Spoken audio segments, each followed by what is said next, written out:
Uma boa noite a todos os irmãos que estão conosco, ligadinhos aí no canal da Igreja UNASP São Paulo, ou Igreja Adventista do UNASP de São Paulo, ou no Rodrigo Silva Arqueologia, ou através do Facebook. Que o Espírito Santo esteja com você em qualquer lugar que você esteja nesse momento. E também, para nós adventistas do sétimo dia, depois do pôr do sol de sexta-feira, já começa o sábado, o Shabat.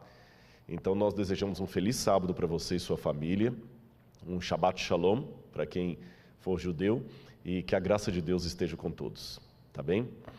Pessoal, eu gostaria de começar o meu sermão hoje. Hoje vai ser um assunto bem difícil de lidar, de falar sobre ele. É sobre o tempo de angústia e o fechamento da porta da graça. Você vai ver aí no seu vídeo o tema de hoje, o fechamento da porta da graça, porque a oportunidade é hoje. E eu já começo a introdução desse sermão aqui, falando algo para vocês. Eu recebi muitas mensagens de amigos, de colegas, acho que já pode tirar já o tema e voltar para mim aqui, de muitos amigos dizendo, preocupados, olha, você ontem no sermão foi bem duro. Como é que você vai reagir? Está preparado até para as pauladas que vão vir? Vão vir muita paulada. E principalmente alguns conhecendo que quem lida com o problema da depressão, às vezes pode até ter uma recaída devido a alguma lacração que vem aí, mas eu pensei bem, orei. E se a gente tem convicção da verdade que você está falando em Cristo, você não pode ter medo das consequências. Você tem que pedir a Deus para que o seu lado humano não atrapalhe a mensagem que você está transmitindo, mas não ter medo das consequências. É interessante que a escritora Ellen White fala de um momento chamado de pequeno tempo de angústia, em que o remanescente fiel, ao pregar a mensagem e ver o resultado que essa mensagem trará de perseguição, de afronta, de tortura, de desentendimento, esse remanescente ficará angustiado e se questionará emocionalmente: será que nós não fomos duros demais na mensagem que nós transmitimos?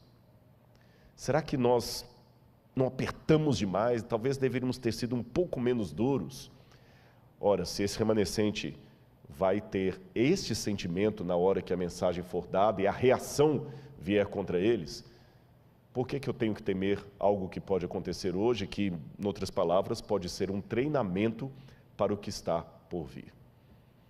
Mas eu tenho uma boa notícia para você ao falar sobre o fechamento da porta da graça e esse tempo de angústia que nos aguarda. Na verdade, uma boa notícia sobre o tempo de angústia.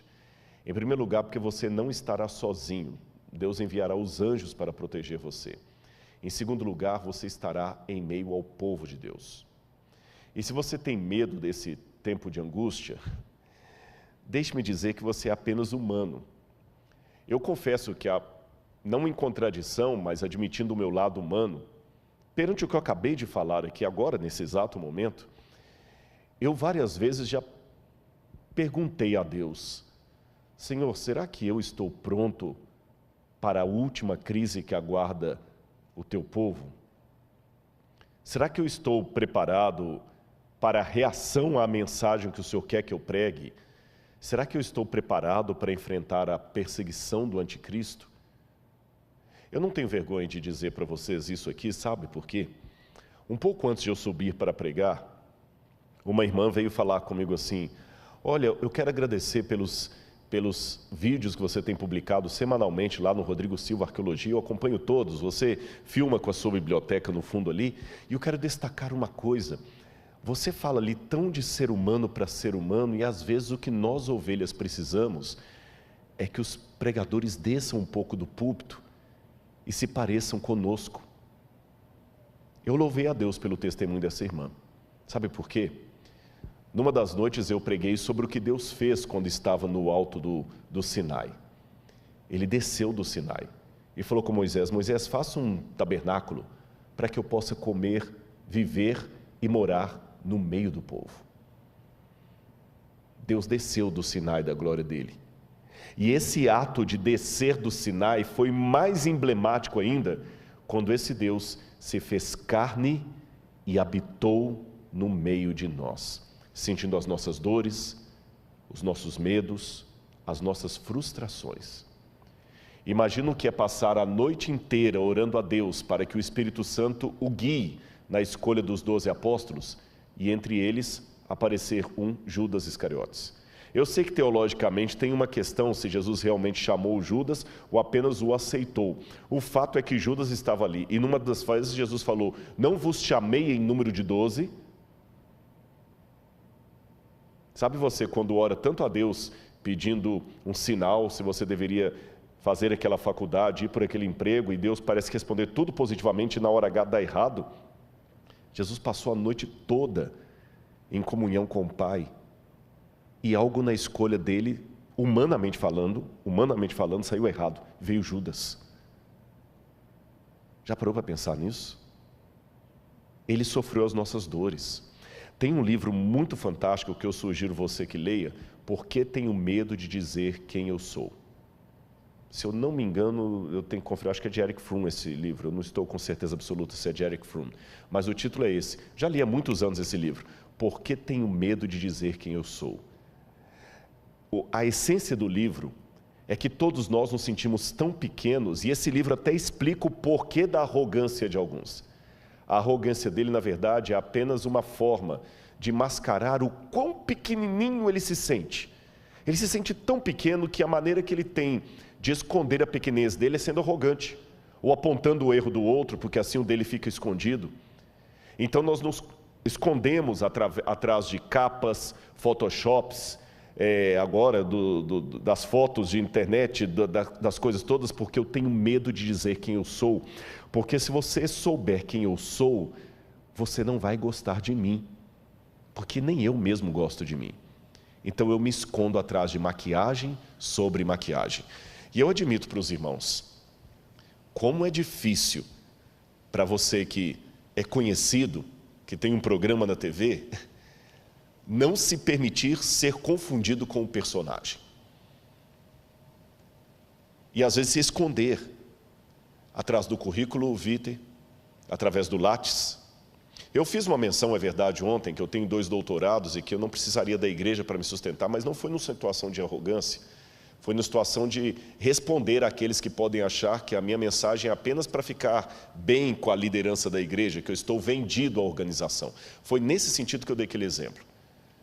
Mas tirando isso, eu sei que talvez o que vai mais me aproximar de você não é o currículo Lattes, não é o título. É você saber que o pregador tem a coragem de admitir, perante milhares que estão agora ligados conosco, que eu ainda luto com a depressão. Eu não tenho vergonha de dizer isso. Eu não vou ser arrogante ao ponto de dizer que as lacrações que virão sobre um vídeo que eu coloco ou um post no Instagram que não me afetam. Lacradores, parabéns, vocês conseguem o objetivo, porque me afetam. Dói. E confesso perante todos uma grande dificuldade que eu tenho. Eu luto todos os dias com isso. De às vezes anular 1000 incentivos por causa de uma lacração. É o meu defeito. Eu fico com raiva de mim por causa disso. É o meu espinho na carne. Mas eu peço força a Deus. E é esse Rodrigo que admite para você os seus problemas emocionais, que quando estuda a escatologia, que é a doutrina dos últimos tempos, e sabe o que vai acontecer com o povo de Deus e com essa terra, no chamado tempo da angústia de Jacó, eu confesso que tenho medo. E eu vou mostrar a você nessa noite por que eu tenho medo.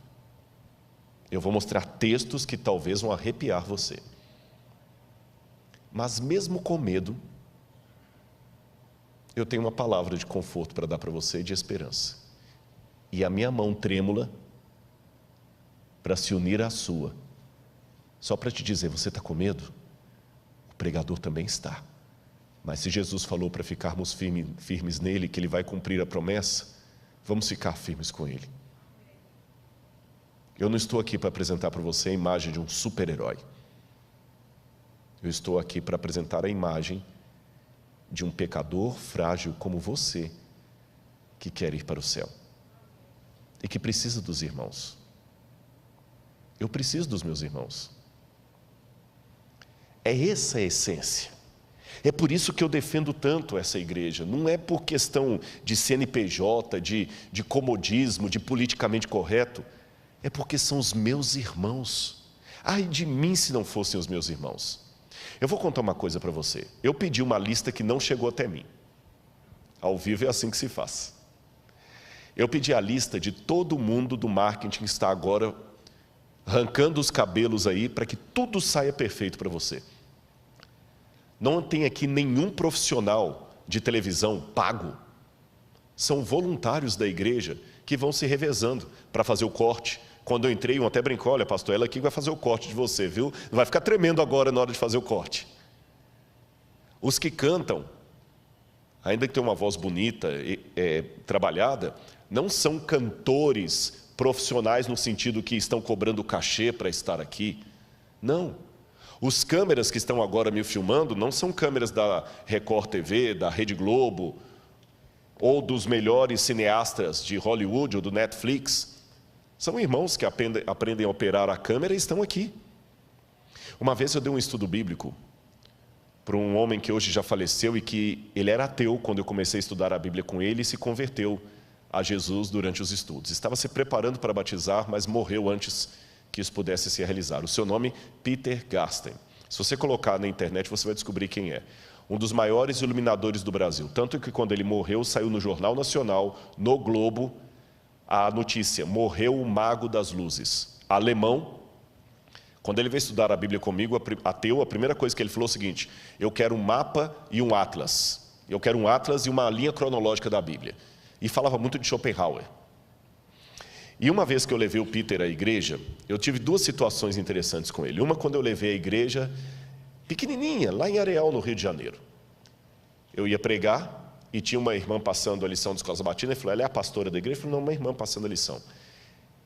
E tinha um outro cantando, e aquele é pastor? Não. Eu falei: o pastor não está aqui hoje, eu que vou pregar. Ele falou: mas todo mundo participando sem nenhum pastor? Eu falei: exatamente, na igreja adventista é assim, todo mundo participa. O púlpito é ocupado pela mulher, pelo juvenil, pelo homem, pelo adulto, pela criança, pelo idoso, pelo leigo. É lógico que numa igreja grande como esta aqui, é mais difícil ter oportunidade de púlpitos, mas numa igreja local, quem se lembra durante a semana eu expliquei o que é distrital para os adventistas, o pastor cuida às vezes de 10, 15 igrejas, 12 igrejas, ele não é onipresente. Então quem cuida da igreja na ausência dele é um ancião, é um líder, tem escala de pregação. O meu primeiro sermão na igreja eu tinha 14 anos, e o Peter falou algo que nunca mais eu esqueci. Ele falou: vocês têm aqui a democracia da liturgia. Eu falei: é isto mesmo. Já que se fala tanto em inclusão hoje, quer maior inclusão do que esta? Quando o NASP tem um coral cantando aqui à frente, e o pastor Douglas sabe disso, porque não é o primeiro internato que ele trabalha, quando eu conheci ele trabalhava no outro NASP lá de Engenheiro Coelho. Depois de lá ele foi para outro canto, fez doutorado, foi para o sul do país, e voltou para São Paulo de novo, para ser diretor de escola. Quando você tem um coral bonito cantando aqui à frente, naquele coral tem o filho de um mega empresário riquíssimo e a filha de uma lavadeira, todo mundo cantando juntinho ali do mesmo jeito. No desbravador, está lá o filho do empresário riquíssimo e o filho da lavadeira e o filho da pessoa que está até desempregado, todo mundo junto ali. Todo mundo participa. Não estou querendo enfeitar a realidade para você. Na igreja também tem problemas. E se eu estou falando para alguém que fala que não quer vir para a igreja porque tem muita gente com defeitos aqui, venha, tem espaço para mais 2, 3, 4. Se você não quer vir porque tem gente hipócrita, venha, tem espaço para mais gente. Não enxergue a realidade com óculos cor-de-rosa. Tem problemas muito sérios aqui, isso é um hospital. Mas esse hospital também tem cura. E se você está assistindo alguém hoje aqui, eu sou um produto da Igreja Adventista do Sétimo Dia.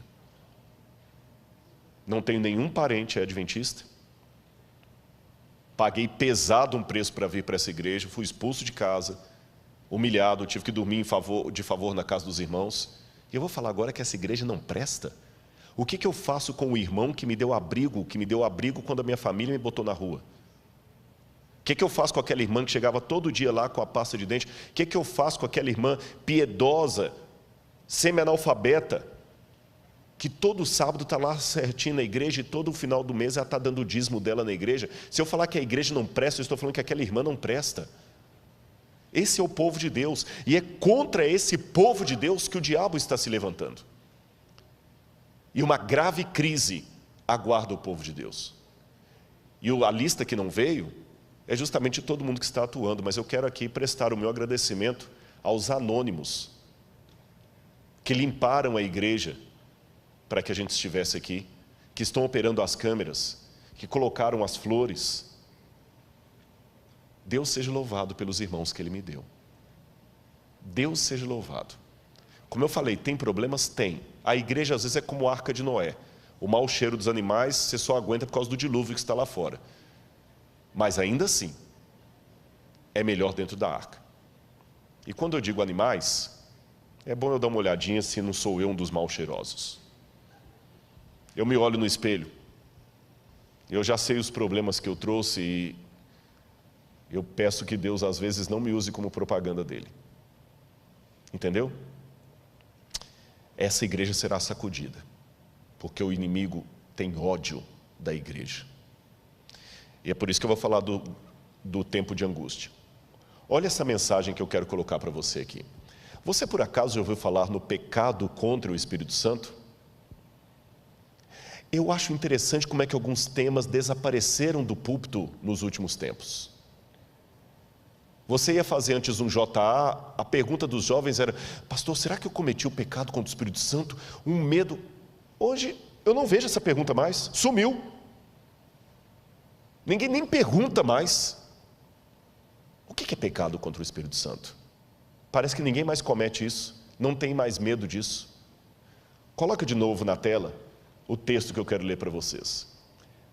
De acordo com a Bíblia e a realidade, chega um ponto na vida em que certas características estão até tal ponto implantadas em nosso caráter, que as situações novas só conseguirão arraigá-las ainda mais em nós. Esta é uma das nossas tragédias como seres humanos. Olha o que diz o livro de Ezequiel, capítulo 3, verso 23. Mas quando eu falar contigo, abrirei a tua boca e lhes dirás: assim diz o Senhor Deus, quem ouvir, ouça, e quem deixar de ouvir, deixe, porque eles são casa rebelde. O que a Bíblia está dizendo aqui? Se você sair do livro de Ezequiel e entrar no livro do Apocalipse, você verá um texto muito parecido. Continue o justo na prática da justiça e o injusto na prática da injustiça. Ou seja, o pecado contra o Espírito Santo é, em outras palavras, uma situação que a pessoa chega na vida de tal resistência à voz de Deus, que o Espírito Santo já não fala mais no seu coração. E quero dar uma notícia muito trágica para você nessa noite. O pecado contra o Espírito Santo pode ser cometido em vida. Normalmente, as pessoas só têm a sua situação definitivamente resolvida para a salvação ou a perdição quando ela morre. Porque a Bíblia fala: ao homem está ordenado morrer uma única vez, e depois disso, o juízo. Então, enquanto eu estou vivo, eu posso ganhar ou perder a minha salvação. Hoje eu estou em Cristo, mas eu posso amanhã apostatar e abandonar a Cristo. Ou alguém que hoje está apostatado pode reencontrar com Cristo. Agora, quando morre, acabou. Não tem mais o que fazer. Não tem mais o que fazer.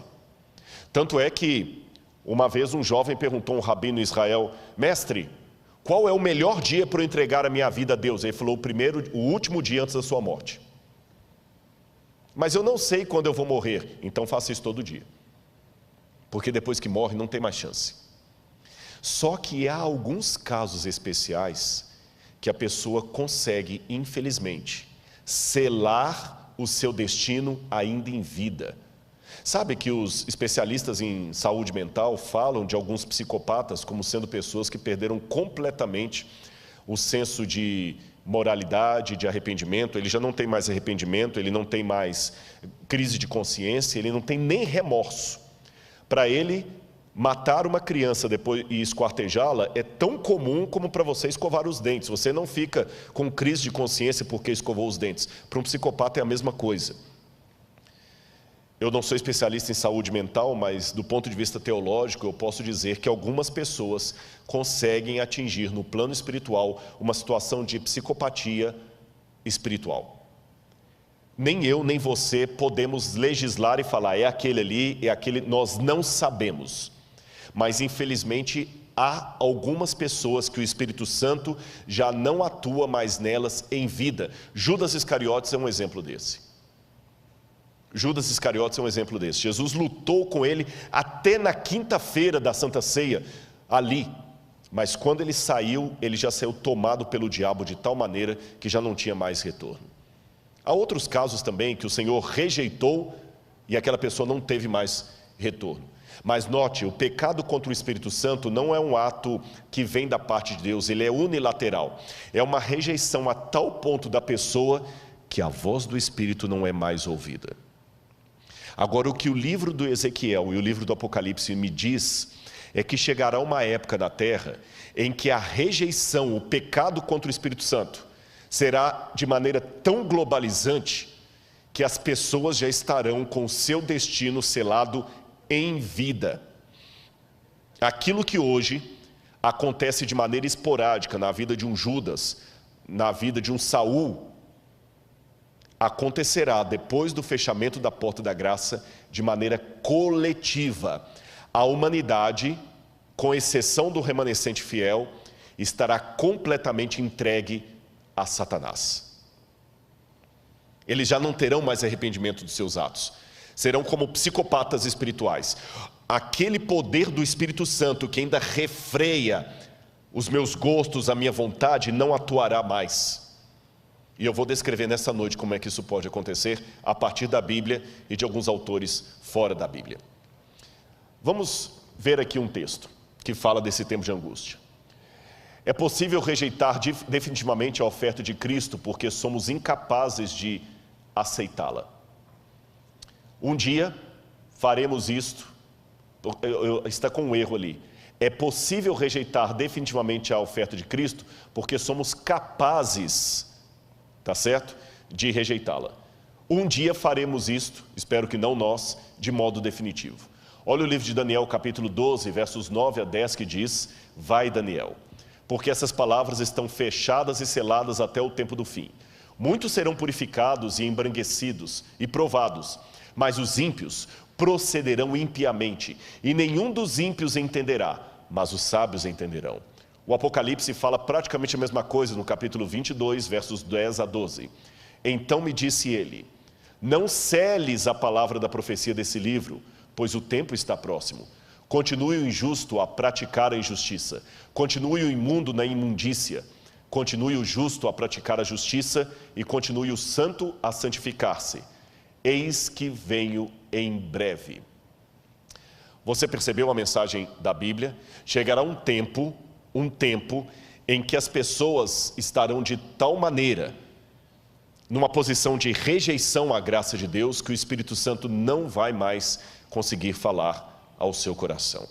A Bíblia profetizou isso. É uma rejeição de tal maneira que não tem mais o que ser feito por essas pessoas.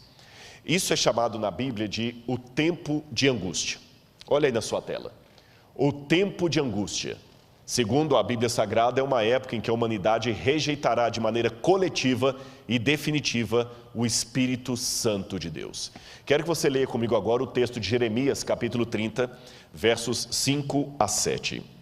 Jeremias, capítulo 30, versículos 5 a 7. Preste atenção no que diz a palavra de Deus. Assim diz o Senhor: ouvimos uma voz de terror, um grito de medo e não de paz. Perguntem e vejam se um homem pode dar à luz a uma criança. Por que então vejo esses homens todos com as mãos na cintura, como se fossem uma mulher que está dando à luz? Por que se tornaram pálidos todos os rostos? Ah, que grande é aquele dia! E não há outro semelhante. É o tempo de angústia para Jacó, mas ele será salvo dela. É interessante que essa imagem, primeiro no hebraico aqui é um pouco dúbio, quando fala assim: Assim diz o Senhor, ouvimos um grito de terror, dá a entender o Senhor falando, ou ele, o profeta, ou o profeta e outros. Pessoas gritando, homens pelas ruas, como se fossem mulheres parindo, num parto bem complicado. É interessante que essa imagem de uma mulher dando à luz a criança sempre é emblemática para falar do fim dos tempos. A mulher de Apocalipse 12, ela está gritando com dores de parto para dar à luz. Quando Jesus fala, quando vides acontecer essas coisas, são o princípio das dores, das contrações, dores de parto. E o profeta diz, é o tempo de angústia de Jacó, mas ele será livre dela. Então note que é uma angústia que abala todo mundo, abala as pessoas que estão contra Deus e abala também aqueles que estão do lado de Deus. É uma angústia para os dois lados. A única diferença é que os ímpios não serão salvos da sua angústia, mas os remanescentes, fiéis, o resto da descendência da mulher, estes serão livrados dela. Vamos voltar para a tela para continuar a nossa leitura. A primeira coisa que nós temos que perguntar é: que tipo de religião nós temos com Deus? De submissão ou de luta? Se há luta, como Deus luta? Um Deus que luta e prepara para a guerra, como é isso? Eu quero explicar para você como é que funciona tudo isso aí. Se você pegar assim ao pé da letra, o que significa a palavra Islã, por exemplo? Islã, em árabe, significa submissão a Alá, submissão a Deus. Um significado de nome bonito. Quando a pessoa fala, eu sou um islâmico, eu sou um muçulmano, ele está dizendo, eu me submeto a Alá, eu me submeto ao meu Deus. Agora vamos pegar a raiz do cristianismo. Nós somos descendentes espirituais do judaísmo, que por sua vez vem de Israel. E o que significa Israel? Israel é uma composição de 3 palavras hebraicas, Ish, que é homem, Ra, que é luta, briga, El, que é Deus. Israel, o homem que briga com Deus. Olha, se falar por beleza, sonoridade do significado, é muito mais bonito dizer que você pertence ao Islã do que a Israel. Troque a palavra pelo significado. Qual a sua religião? Eu sou da religião dos que se submetem a Deus. E você? Eu sou da religião dos que brigam com Deus e prevalecem. Parece que Islã é mais bonito. Por que a Bíblia revela não o Deus apenas que submete, subjuga, mas o Deus que luta? É simples, por várias razões. Em primeiro lugar, Deus nos quer de maneira voluntária e não de maneira forçada. Por isso que Ele luta conosco, porque sabe que nós resistimos. E às vezes para o nosso bem Ele tem que nos segurar.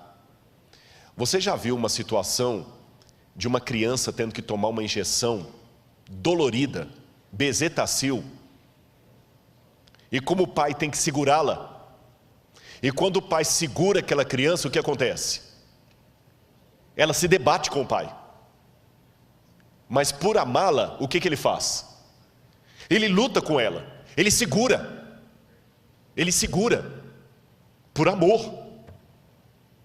Quando uma criança, às vezes o avião está para aterrissar e ela não quer ficar na cadeira quieta, quantas vezes a mãe tem que segurar a criança aqui, porque está com turbulência, para o bem dela, ela resiste.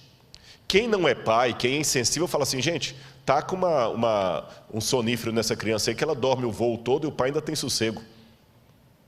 Mas o pai que ama, prefere uma noite de insônia, mas ele luta ali com o filho.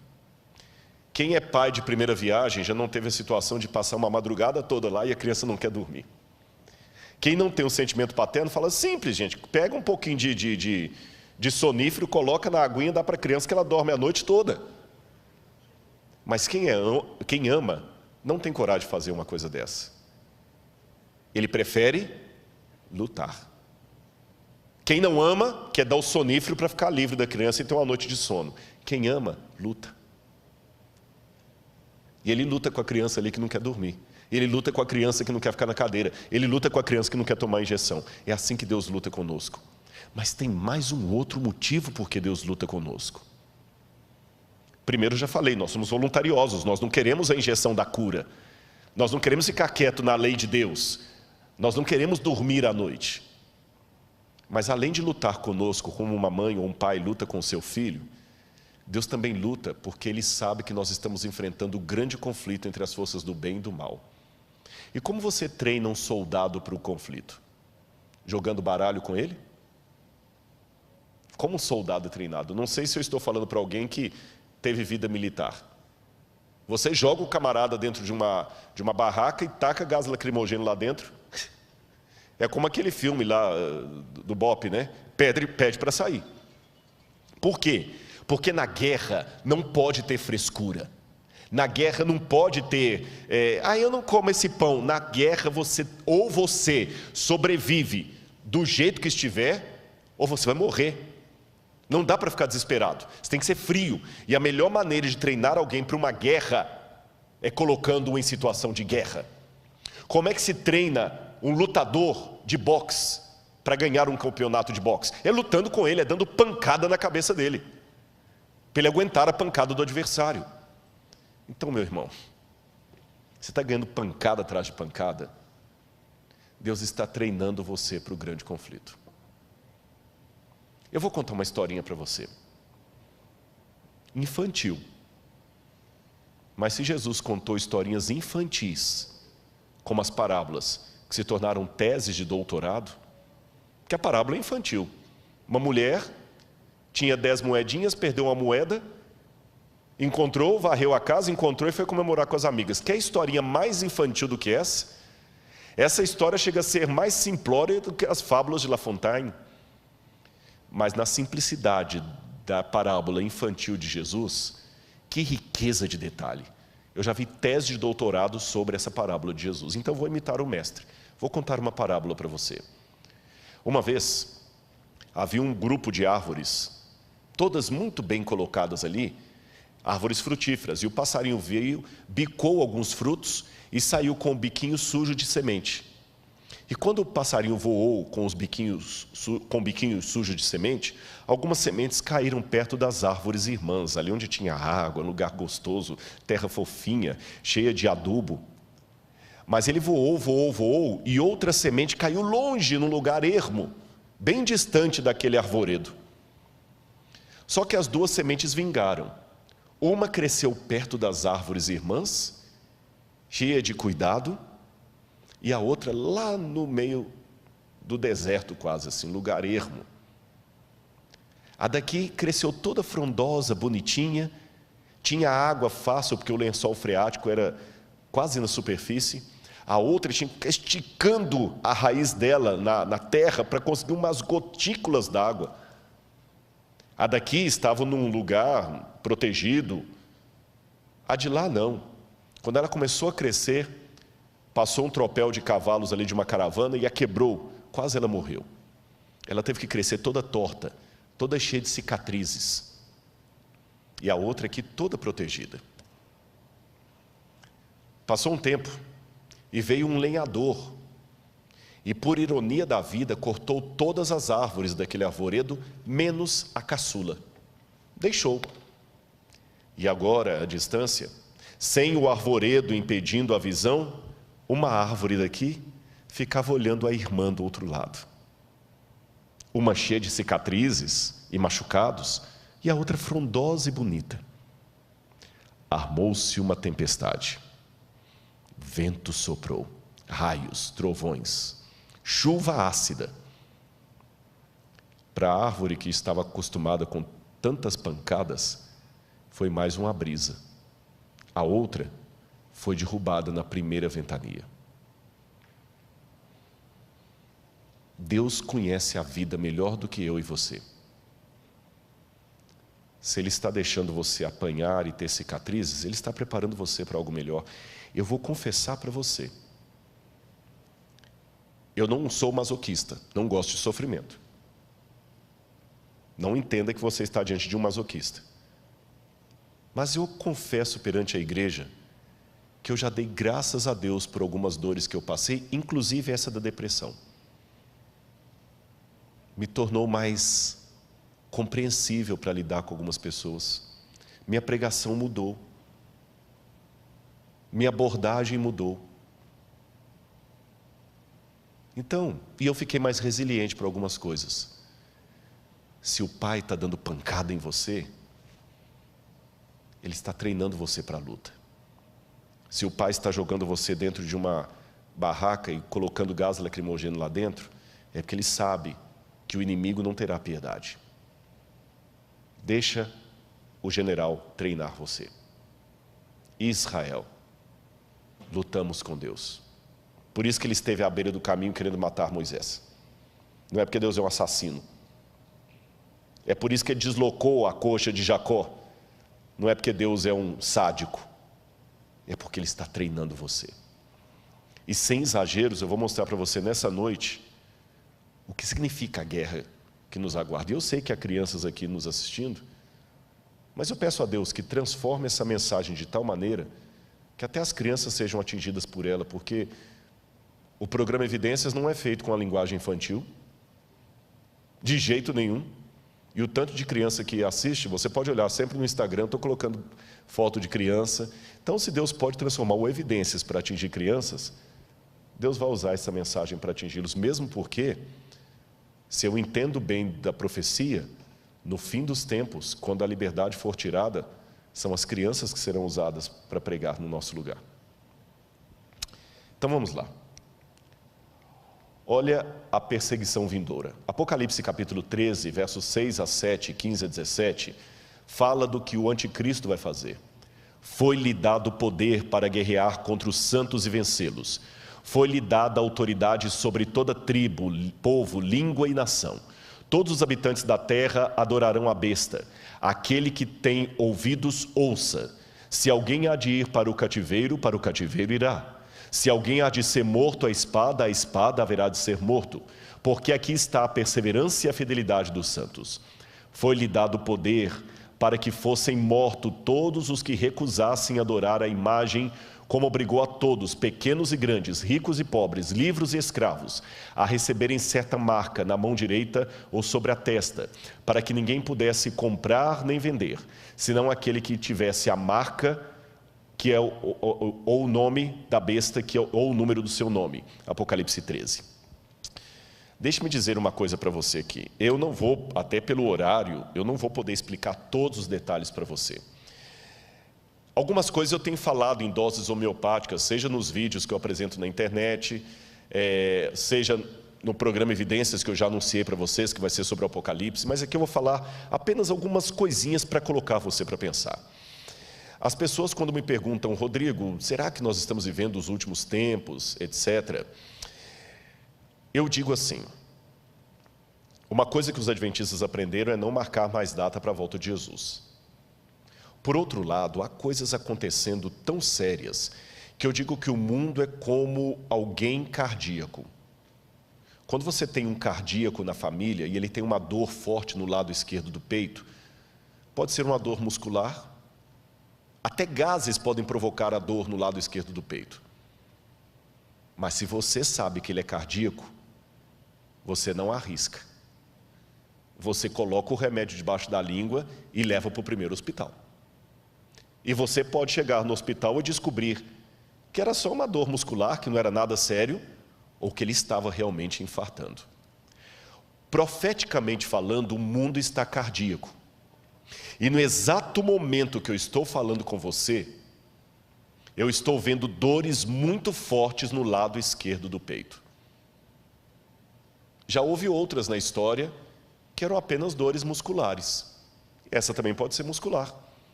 Pode ser que eu esteja falando isso aqui para você e as crianças que estão aqui me assistindo, amanhã subam ao púlpito e eu já esteja velhinho também assim, com dificuldade até de locomover e Jesus não voltou.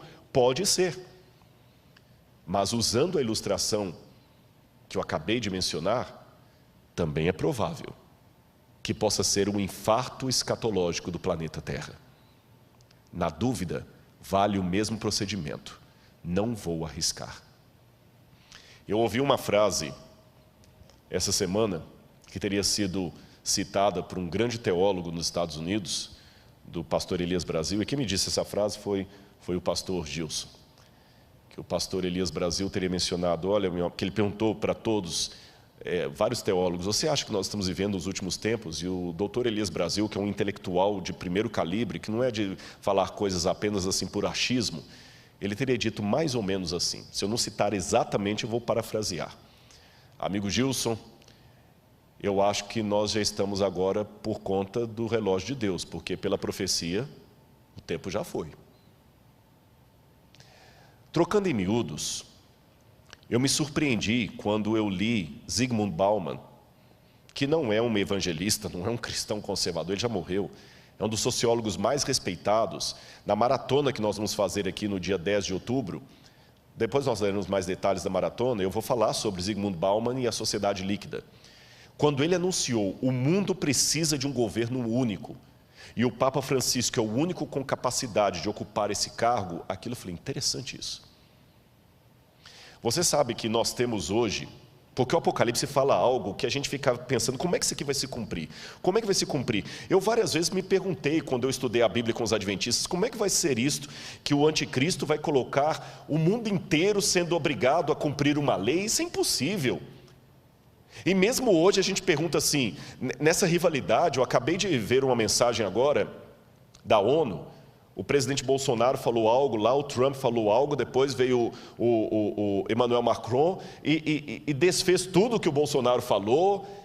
Mesmo assim, criticou a China, porque vocês sabem que a China está sendo acusada de ter até campo de extermínio, ou campo de concentração com muçulmanos. Estão questionando a China de desrespeito aos direitos humanos, o outro está questionando a China da questão do Covid. Aí o Irã está de relações cortadas com os Estados Unidos. Eu estive no Irã no ano passado e achei interessante que em Teherã eu não podia usar cartão de crédito, porque não tinha. Ele não trabalha com cartão de crédito internacional. Eu cheguei em Teherã, se eu não tivesse um pouco de dinheiro no bolso, eu ia ter problema no hotel. Não aceita cartão de crédito por causa do embargo americano. E eu pensava, Senhor, como é que vai unir o Irã com os Estados Unidos, com China, com França, todos assim, opostos? Como é que no Brasil vão unir pessoas de direita e de esquerda, são tão antagônicos? Mas eu estava observando os sinais dos tempos. Como é que isso aqui que eu acabei de ler para vocês, de Apocalipse 13, vai se cumprir? Aí eu comecei a ler, li vários autores, Yuval Harari, que eu li a trilogia, 3 livros dele pelo menos, não sei se ele escreveu outros. Eu escrevi o Homo Sapiens, eu li o Homo Sapiens, Homo Deus e Lições para o Século XXI. E quando eu li Yuval Harari dizendo que o futuro vai ser uma época pós-trabalho, em que as pessoas serão controladas por algoritmos, e eu me lembrei que o Apocalipse fala o seguinte, aquele que tem entendimento, calcule o número da besta. E a palavra calcule no grego ali, não é você ficar fazendo conta com letra para saber qual nome vai dar 666. Se é o nome de Hitler, se é o nome do Papa, se é o nome de Ellen White, se é o nome de Saddam Hussein. Aquele calcule é contabilize. Contabilize o que ela faz. E por que é um número da besta? E eu noto que ali tem algo muito sério relacionado à lei de Deus. Sabe por quê? No Antigo Testamento, Deus deu uma ordem para o povo de Israel. Você colocará a lei do Senhor na tua mão e como frontal entre os olhos. Eu não sei se você já viu alguma cena de Israel, que tem o judeu orando lá no monte, no Muro das Lamentações, e ele fica orando lá, né? Baruch haba Beshem Adonai Eloheinu melech. Ele fica orando lá no Muro das Lamentações, e aqui ele tem uma caixinha preta na testa, e ele amarra aqui no braço. Hoje os judeus colocam no braço esquerdo. Ele coloca um outro, o que está ali? Ali está o Shema Israel, Adonai Eloheinu, Adonai Echad. Ouve, ó Israel, o Senhor teu Deus é único, a lei do Deuteronômio, os mandamentos de Deus, para ele sempre se lembrar com a sua ação e com a sua mente que Deus é único e que tem os mandamentos de Deus. E quando eu leio o Apocalipse, me chama a atenção que o Apocalipse é a paródia de Satanás. Você tem o cordeiro degolado sentado no trono de Deus. Você tem o dragão com a cabeça degolada e curado, porque o cordeiro está degolado, mas está vivo. O dragão também está degolado, mas está vivo. E o cordeiro senta no trono de Deus Pai, e a besta senta no trono que o dragão lhe dá. E o cordeiro coloca o seu selo sobre os 144.000, e a besta coloca a sua marca na testa. E o cordeiro coloca a marca na testa. E a paródia da besta é justamente o quê? O contrário do tefilim dos judeus. Se era a lei de Deus que tinha que estar no frontal e na mão, e ali a besta coloca um sinal na frente e na mão, eu não preciso entender isso como literal, como sendo um chip que vai estar aqui debaixo da pele. Eu preciso entender como diz o Apocalipse. É uma analogia do oposto da lei de Deus, ou seja, vai ser colocada uma lei que vai me impedir socialmente de guardar os mandamentos de Deus. Por isso que em Apocalipse 12 fala, aqui está a perseverança dos santos, os que guardam os mandamentos de Deus e têm a fé em Jesus. E quando esse dia chegar, o mundo inteiro vai se unir. Mas eu ainda volto à minha pergunta, como, Rodrigo? Você acabou de admitir aí, Irã não vai juntar. Aí o Val Harari começa a me dar uma parte da resposta. O mundo todo vai ser controlado por questão de algoritmos. O mundo vai ser controlado por algoritmos. Nós não temos dinheiro hoje para manter o mundo inteiro, não tem emprego para todo mundo. Leiam Lições para o século XXI. Aí eu vou para Zygmunt Bauman e ele chama a atenção que nós precisamos de um governo único. E quando eu vou nos intelectuais do Vale do Silício, que são hoje os grandes mentores da riqueza mundial, eu vou falar sobre isso em algum momento, a riqueza mundial hoje está na mão de poucas famílias. Eles falam, precisamos de um governo único. Pela primeira vez na história. E um governo mais único do que na época do Império Romano, da Babilônia. Hoje, nós temos algumas forças que são como crianças brincando em casa com faca, instrumento cortante e nenhum adulto para tomar conta delas. Quais são essas crianças? Internet. Quem controla a internet? Quem é o dono da internet? Não adianta falar que é a Google, nem o YouTube. A internet é maior do que o Google. A internet é maior do que o YouTube. E tem um documentário da Netflix, agora eu assisti até a metade. Não consegui assistir o resto por falta de tempo. Eu vou vendo as prestações. Dilema das redes. Assista esse documentário. Como é que eles estão controlando hoje a sua vontade, a vontade pelo algoritmo. Mas a internet ainda é maior do que isso. Quem controla a internet? Eu posso na internet hoje colocar de uma piada sem graça a... Basta ser um hacker. Eu posso derrubar a bolsa de valores na internet. Tem muita gente que tem medo do terrorismo virtual. Quem controla a internet? Não adianta. Eu até estava conversando com o pessoal da mídia, que eles falam de alguns que entram para derrubar canais. Eu falei, mas por que não entra na justiça? Ele falou, não adianta, porque cada canal está num país diferente, qual legislação que vai seguir? Não existe uma legislação mundial para controlar a internet. E ela é muito perigosa para não ficar na mão de ninguém. Segundo, quem controla bolsas de valores? Quem controla? Hoje é tudo na base da especulação. Teve o problema na China, o Brasil agora está com 800 bilhões de déficit por causa da China. Quem controla a bolsa de valores? Está tudo ligado. Se cair a bolsa de valores de Hong Kong, você nunca foi a Hong Kong e você pode perder o seu emprego aqui por causa disso. A montadora vai fechar porque caiu uma bolsa de valores onde você nem existia. Bolsa de valores é especulação. E quem controla uma criança tão perigosa como essa? Terceiro, tráfico de drogas e de armas. Lavagem de dinheiro. Qual a legislação internacional? Aí o camarada, como aquele italiano que estava no Brasil, que agora foi extraditado, vai para um outro país e fica lá exilado. Quem controla? Quarto, crise ecológica. Essa briga, se a Amazônia do Brasil nacionalizar a Amazônia do mundo. O Emmanuel Macron falou que a Amazônia é do mundo. Não quero aqui entrar em polêmica de nacionalismo nem de política, mas o exemplo da Amazônia é claro. Se nós não cuidarmos da Amazônia, o mundo inteiro paga. Se a China continuar com a emissão de ar, com a emissão de poluentes e os Estados Unidos, nós vamos pagar. Você está percebendo? Internet, bolsa de valores, O NASP, pastor Douglas sabe disso, é um administrador. Vocês podem passar um problema financeiro sério aqui, que não tem nada a ver com a sua administração, nem do tesoureiro, só porque caiu a Bolsa de Valores lá fora e veio em cadeia. Quem controla essas crianças soltas dentro de casa? Quem controla?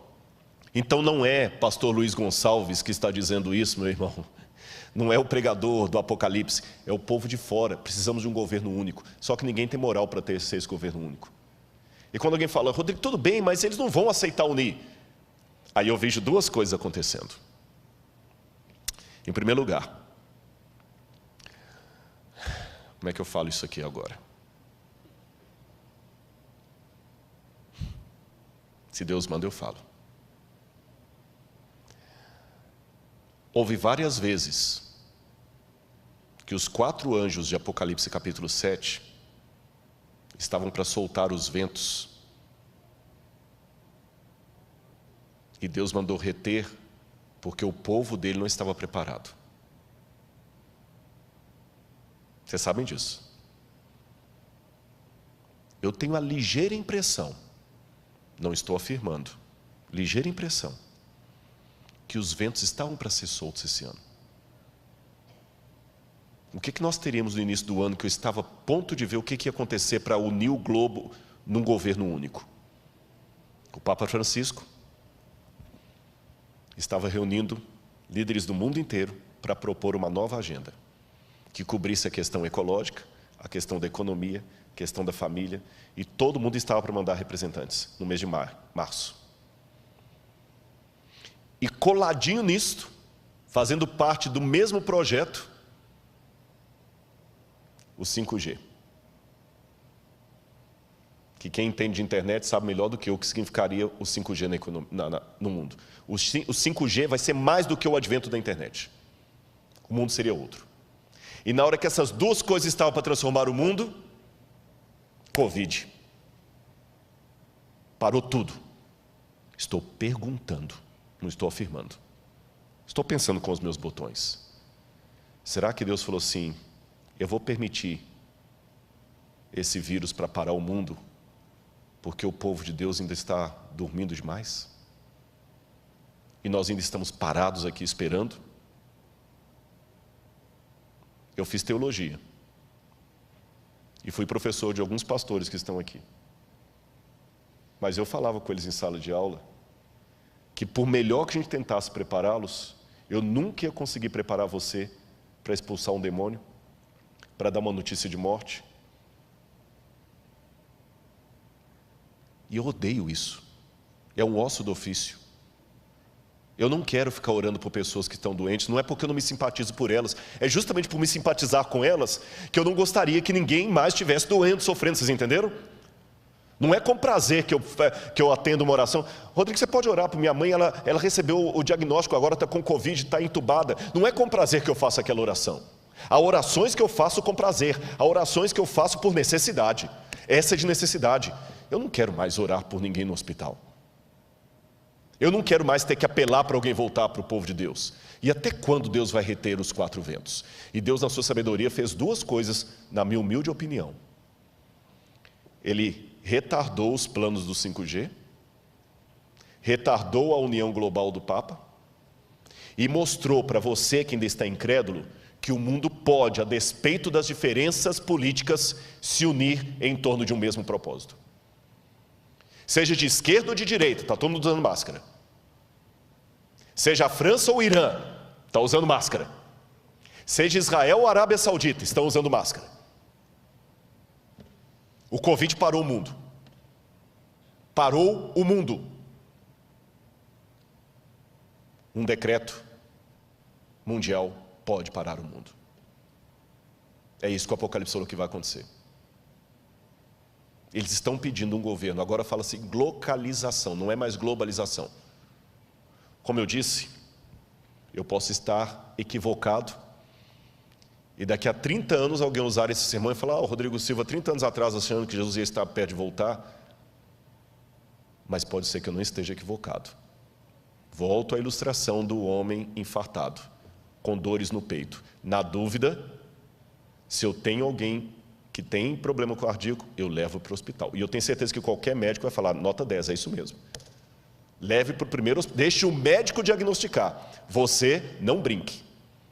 Como eu não sou especialista em história mundial, eu não brinco, eu corro.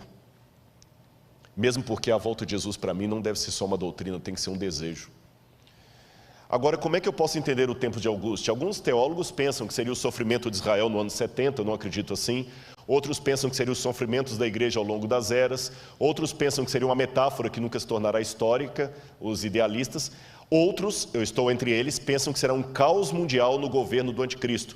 Tanto aqueles que são pós-tribulacionistas, que acreditam, como eu, que Cristo voltará depois da tribulação para buscar o seu povo, e aqueles que são pré-tribulacionistas, acham que Jesus vai arrebatar a igreja. Mas deixe-me mostrar que essa é uma crença antiga. Vou mostrar algumas imagens para vocês. O Didaquê, ou Didarrê, que é o ensino dos 12 apóstolos, um documento cristão do 2º século, já dizia: quando a ilegalidade aumentar, eles vão odiar, perseguir e trair uns aos outros. Então o enganador do mundo aparecerá reivindicando ser o Filho de Deus. Ele fará sinais e maravilhas, e a terra será entregue em suas mãos. Ele fará coisas iníquas que não foram vistas desde o início do mundo. Então a humanidade entrará no fogo da provação, e muitos serão levados a tropeçar, e muitos perecerão, mas aqueles que perseverarem em sua fé serão salvos da maldição. Ou seja, essa doutrina que eu estou mostrando para vocês agora não é modismo. Não é porque eu estou empolgado com o Covid e estou dizendo, é agora. Não é, sabe, eu acho que Apocalipse não pode ser, a hermenêutica do Apocalipse não pode ser a Folha de São Paulo. Nem a revista Veja. Tem gente que fica vendo o Apocalipse sempre assim atrás, é agora. Não é isto. Mas também não é o extremo de você não analisar com prudência os sinais dos tempos. O que eu estou falando agora e que está no livro Grande Conflito, já era dito há 2000 anos. Que Satanás fará parecer que Cristo veio. Ou seja, aquilo que eu leio no livro Grande Conflito gera o pensamento dos cristãos primitivos que conviveram com aqueles que conviveram com o que escreveu o Apocalipse. Não foi uma coisa inventada pelos protestantes do século XIX em diante, ou dos adventistas, ou whenever. Eu quero mostrar outra passagem para você. Se você pensa que é só adventista que pensa assim, você vai se surpreender. Veja isso aqui. O Dr. John Ladd, um dos mais famosos teólogos batistas, no seu livro The Blessed Hope, a Bendita Esperança, diz que a bendita esperança não é a libertação da tribulação, é a união com o Senhor em sua vida. Ou seja, John Ladd acreditava que Jesus voltará depois da tribulação e a igreja passará pela grande tribulação. Os irmãos católicos que estão comigo ligados nessa noite, olha o que diz o catecismo da Igreja Católica, nos parágrafos 675 e 677. Vou ler o Catecismo da Igreja Católica. O Catecismo é a versão oficial da Igreja Católica. Antes da segunda vinda de Cristo, a Igreja precisa passar por uma provação final que sacudirá a fé de muitos crentes.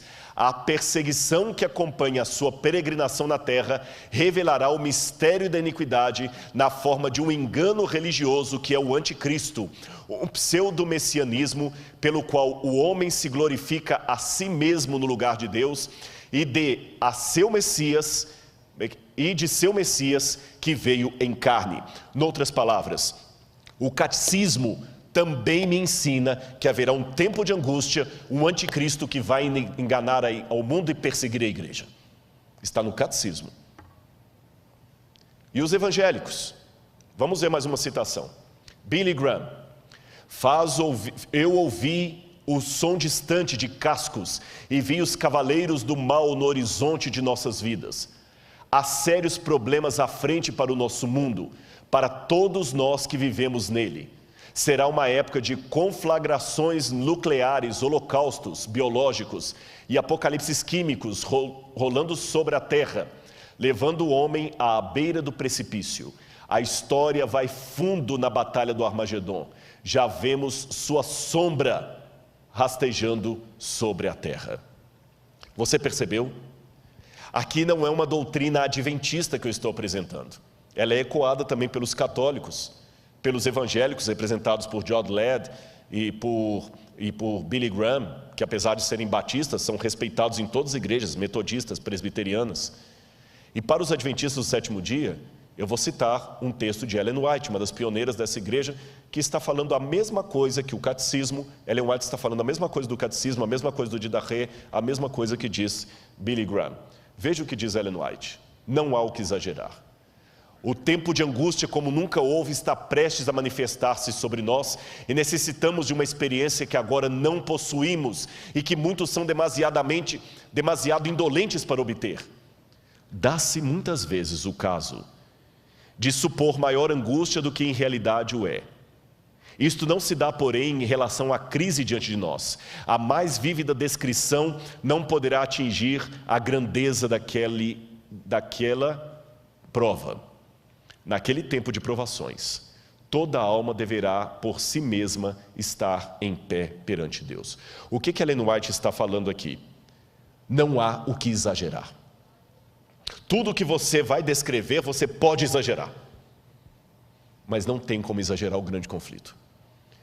O tempo de angústia vai ser tão terrível que ela diz: por pior que eu pinte o quadro, será pior ainda. Entendeu por que eu admiti que eu tenho medo? Entendeu por que eu admiti que em alguns momentos eu falo: Senhor, eu não sei se eu vou aguentar?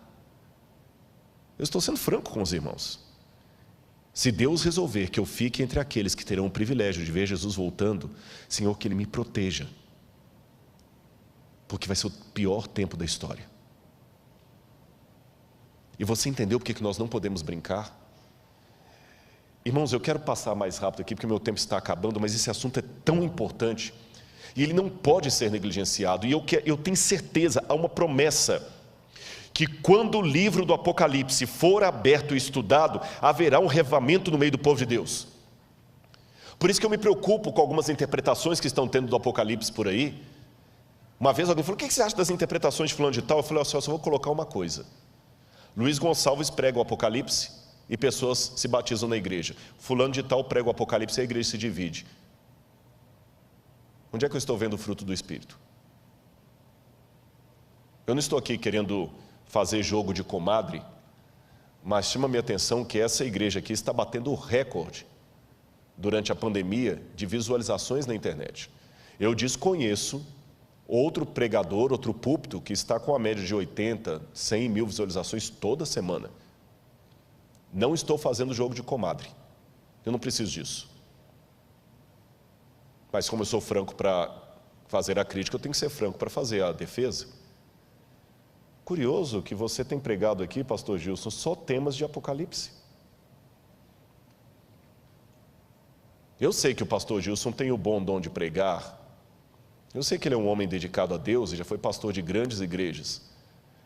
Mas permita-me aqui, pastor, sem nenhuma invalidação, eu não acho que é a sua experiência pastoral que está dando esses números, nem o seu talento. É o Espírito Santo correspondendo à promessa que Deus fez. Prega Apocalipse. Eu falo muito de arqueologia, mas a arqueologia não deve ser o foco da minha mensagem. Tem que ser Cristo. E mesmo Cristo tem que explicar. A mensagem tem que ser cristocêntrica, mas ela tem que ser teológica. Porque não basta apenas pregar Jesus. Que Cristo eu estou colocando no meio? Que Cristo?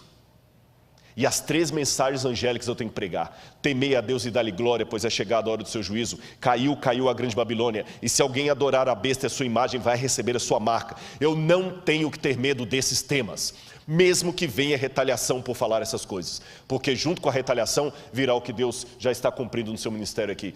Pessoas vão se reavivar. Deixa eu mostrar mais alguma coisa. E mesmo que eu passe um pouquinho do tempo hoje, mas eu quero contar com a sua paciência, porque esse assunto é importante. Seria isto, coloca no ar, por favor. Seria isto uma síndrome de vitimismo, falar de perseguição do povo? O vitimismo pode ser uma forma social de compensar a identidade de grupos religiosos inexpressivos. Ele está presente na linguagem que usam em sua cosmovisão. Então essa ideia que Deus vai perseguir a igreja, isso é vitimismo. Será? Olha, pode deixar algumas imagens aí para a gente ganhar tempo? O mundo também duvidou que Hitler faria o que fez. A Alemanha tinha os melhores filósofos, a Alemanha tinha os melhores intelectuais. Ninguém em sã consciência acreditaria que a Alemanha com Hitler mataria 6 milhões de judeus. A Alemanha de Heidegger, pode voltar para mim aqui, a Alemanha de Goethe, do Fausto, a Alemanha de Wagner. A Alemanha é um país tão intelectual que a gente, quando faz doutorado em teologia, eu não falo alemão, mas eu fui obrigado a fazer uma prova de alemão para o doutorado.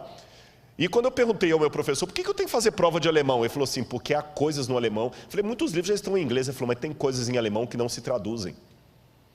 O alemão é uma língua tão filosófica que você explica, você não traduz o alemão. O país mais intelectual do mundo, a Grécia moderna, para mim, é a Alemanha. E esse país tão intelectual, das grandes universidades, Stuttgart, do Aufklärung, que é o iluminismo alemão, das expressões técnicas de Freud, a Alemanha de Nietzsche, foi a Alemanha que matou 6 milhões de judeus. E mesmo que alguém fala, você está culpando o povo? Não, mas um povo que era tão inteligente não percebeu que o Führer era um maníaco. E muita gente duvidou. Eu sei que é complicado falar de eventos finais, porque algumas coisas beiram a teoria da conspiração, e eu odeio teoria da conspiração. E parece teoria da conspiração, mas também parecia teoria da conspiração que Hitler houvera de fazer o que fez. Vamos voltar para o quadro.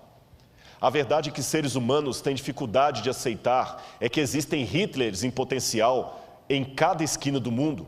E qual foi a receita da maldade de Adolf Hitler? Já li vários livros sobre o nazismo, sobre a Segunda Guerra Mundial, e eu elenquei em 7 pontos a receita da maldade. Basta ter uma crise, um povo sem rumo, a Alemanha saiu destroçada da Primeira Guerra Mundial, uma índole má coletiva, a tendência, um marketing, você tem Leni Riefenstahl, e você tem Joseph Goebbels, que foram os ministros da propaganda de Hitler. Você tem Albert Speer, que teve o plano, um discurso de mentiras e sedução e o interesse de Satanás. É exatamente o que nós temos hoje. Nós temos uma crise, nós temos um povo sem rumo, nós temos uma índole má coletiva, nós temos um marketing promovendo coisas anticristãs e o povo de Deus batendo palma para isso, não tendo coragem de denunciar, participando, seguindo, dando like, fazendo parecer que tudo é a mesma coisa, até dividindo espaço na mídia, consumindo essas coisas. E tudo bem. E o marketing está aí. Nós temos um plano, nós temos discursos de mentiras, e nós temos um interesse de Satanás. Thomas Malthus, em 1798, o ano que marca o tempo do fim, ele fez uma profecia catastrófica, que o mundo ia entrar numa situação de fome, porque enquanto a população crescia em sentido geométrico, a produção de alimentos era em sentido aritmético, então teria mais gente do que comida, seria uma catástrofe. Hoje, inclusive, Thomas Malthus influenciou a teoria da evolução das espécies de Charles Darwin. Contudo, hoje as pessoas não acreditam mais na teoria de Thomas Malthus, porque nós temos mais produção de alimentos do que gente. Mas, porém, contudo, entretanto, todavia, há algumas pessoas que estão revendo os dados de Thomas Malthus. Eu quero apresentar uma pesquisa para você aí. Essa pesquisa foi feita por John Calhoun, nos anos 1960, chamada Halo Comportamental, da Behavioral Sync. Ele fez um exercício de sociologia, onde durante vários meses, ele colocou camundongos do tipo Norway Rats num cômodo, e ele percebeu como esses ratos, eu tinha um vídeo para mostrar, mas por medo de derrubarem a página, eu não mostrei esse vídeo, onde ele mostra os ratos, como eles se comportam como seres humanos. Eu vou descrever para você o comportamento daqueles ratinhos na gaiola comportamental.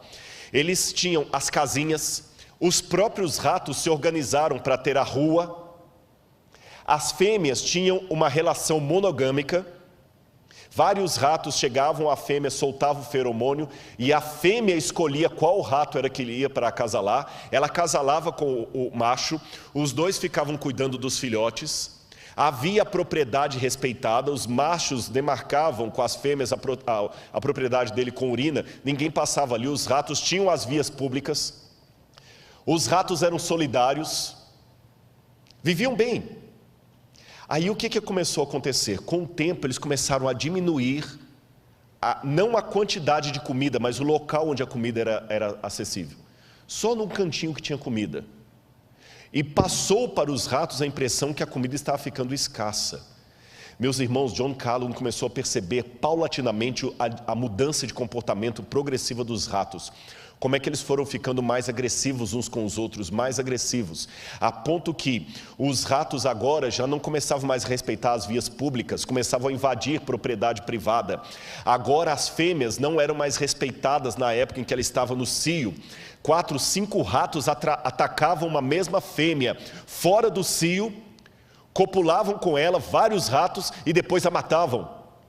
A violência começou a estar ali, e alguns ratos começaram a se organizar em verdadeiras gangues. E começaram a matar uns aos outros, e começou a diminuir a população, porque os ratos iam ficando cada vez mais agressivos e mudando o comportamento deles.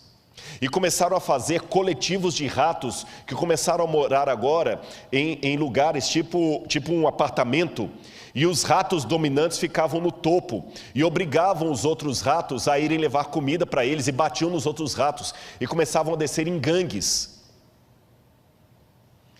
Olha a descrição da pesquisa de John Calhoun nos últimos dias. Ele começou a registrar que entre os machos havia 4 tipos de personalidade que começavam a ficar cada vez mais acentuadas. Haviam os machos dominantes, também chamados de bonitos, altamente agressivos. Havia machos homossexuais, insinuavam-se a membros do mesmo sexo, ou fêmeas estéreis, que eram atacadas pelos dominantes. E antes que alguém ache que é homofobia o que eu estou falando, não é homofobia não, meu amigo, eu só estou repetindo o dado de uma pesquisa científica que foi apresentada. Não havia esse comportamento antes da crise. Agora começavam machos se insinuando sexualmente para machos. Tá certo? Não estou falando agora que o homossexual é uma distorção, que é uma doença, não estou falando nisso, eu estou apenas descrevendo o que aconteceu. Está ali nos dados, pega o artigo científico, eu coloquei até a foto do artigo científico, é só isso que eu estou falando. E não havia esse comportamento antes. E essa situação de machos se insinuarem para machos, começou a ficar cada vez mais comum. A situação de machos agredindo fêmeas, e até matando-a, começou a ficar mais comum. É isso que eu estou acentuando. Outro detalhe, vamos voltar para a tela. Havia os passivos que começavam a mover como zumbis entre a população, completamente apáticos. Havia os sondadores, hiperativos, hipersensuais, bissexuais e canibais. E as interações sociais dos ratos tornaram-se cada vez mais de curta duração. Os instintos de cortejo sexual e parentesco desapareceram. E quando John Calhoun, que não era um evangelista, não era um teólogo, não era um pastor, ele terminou de fazer essa pesquisa, a primeira pergunta que todos fizeram é: será que o que aconteceu no laboratório com os ratos pode acontecer com a humanidade se a previsão malthusiana de Thomas Malthus vier à tona? Será que nós vamos ficar assim? Será que isto poderia acontecer conosco? Calhoun continuou seus estudos por muitos anos. No entanto, a publicação de 62 colocou o conceito em domínio público. E assim ele tomou espaço na cultura popular como uma analogia do comportamento humano. Ele acabou se aposentando do Instituto Nacional de Saúde Mental em 1984, mas continuou a trabalhar em suas pesquisas até sua morte em 1995. E hoje nós vivemos o que é chamado de neo-malthusiano. Por quê? O mundo hoje está passando, pode colocar em mim aqui, uma situação muito análoga à daqueles ratos. Nós ainda temos quantidade de comida em grande escala, mas como na experiência, elas estão concentradas em poucos pontos do planeta. E o resultado, olha aí na sua tela. A cada 4 segundos, uma pessoa morre no mundo por fome. A cada 4 segundos, mais de 1 bilhão de pessoas, 18% da população mundial, não tem acesso à quantidade mínima de água para o consumo. Entre 100 pessoas, 1 estaria morrendo de fome, 15 estariam desnutridas e 21 com excesso de peso, segundo uma pesquisa feita por Fritz Erickson, da Ferris State University. Enquanto isso, no chamado mundo de Deus, novos estudos, observam que, apesar dos progressos das últimas décadas, cerca de 800 milhões de pessoas não têm simplesmente o que comer. No total, seriam necessários 267 bilhões de dólares por ano para acabar com a fome no mundo, por vários anos. Se você quiser acabar com a fome de uma vez só, quiser acabar com os problemas de saneamento, saúde e outros mais, eu precisaria de 1,2 trilhão de dólares por ano para acabar com a fome e com os problemas de desigualdades. Onde eu conseguiria 1,2 trilhão de dólares no mundo? Pode continuar com a tela. Onde nós conseguiríamos tanto dinheiro? Talvez aqui esteja o ralo social humano. Segundo dados da ONU, o tráfico de drogas, não o seu combate, o tráfico de drogas movimenta 300 bilhões por ano. A prostituição é o segundo maior negócio do mundo, com cerca de 108 bilhões por ano. Volta para mim. O tráfico de drogas movimenta 300 bilhões por ano. Você pode falar, tá, mas eu não participo do tráfico de drogas. Você não participa do tráfico de drogas, mas fica enaltecendo aquele jogador que é usuário costumado de drogas e não vê problema em que seu filho consuma os discos, ou o youtuber que é usuário de drogas e fica defendendo liberação da maconha. Esse youtuber também está ajudando, está contribuindo com os 300 bilhões de dólares que é gasto só com tráfico de drogas. Não pense no tráfico de drogas só no rei do morro, que está ali, no chefe do narcotráfico. Há tráfico de drogas correndo à torta e à direita, com um monte de pessoas midiáticas que defendem isso na mídia. Filmes que olham como tudo sendo normal. Está na hora dos irmãos voltarem a ser um pouco mais conservadores. Filmes como, eu até esqueci o nome, aquele de motoristas que ficam dirigindo para cima e para baixo. Velozes e Furiosos. Isso não é filme para cristão assistir. E não sejamos hipócritas, não é entretenimento, isso mexe com você.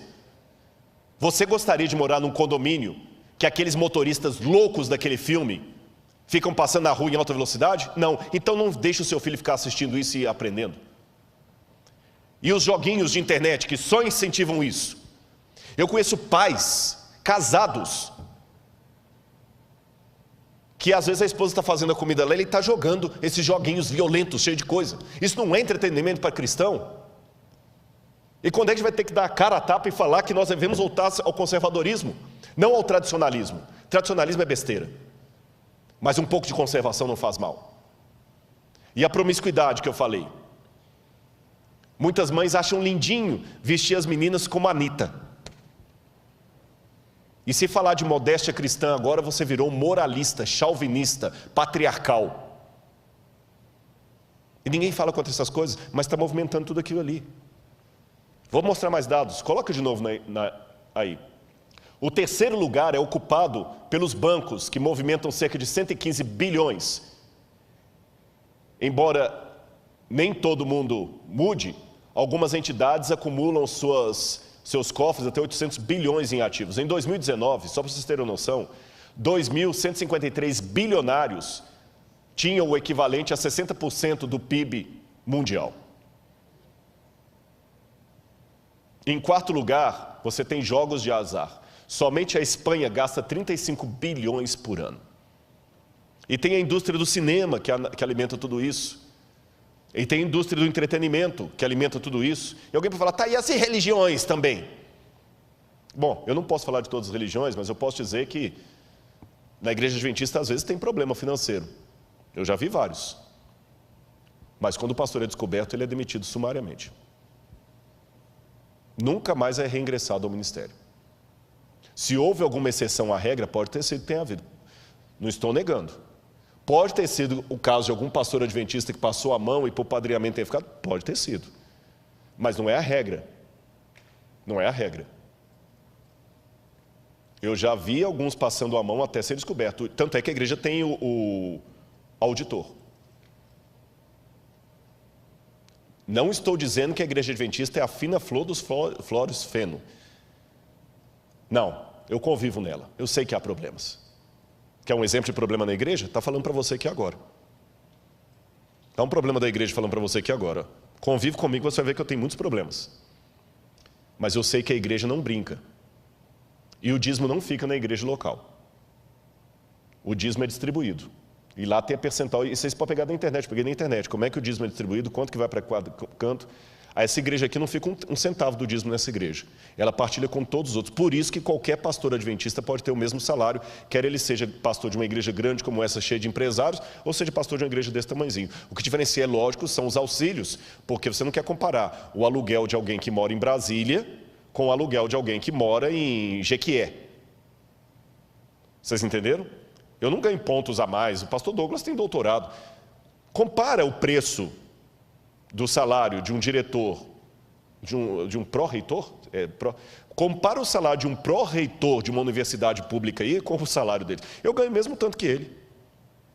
Ele não é meu chefe diretamente, mas indiretamente é, porque no guarda-chuva eu sou professor, ele é diretor, mas o meu salário é o mesmo do meu chefe, que tem o mesmo cargo que ele. O meu salário é o mesmo do reitor dessa escola. O meu salário é o mesmo do pastor Toninho, que é o diretor da Novo Tempo, que se fosse um executivo, estaria ganhando aí pelo menos uns 35. Uma vez eu perguntei para uma empresária, se ele fosse...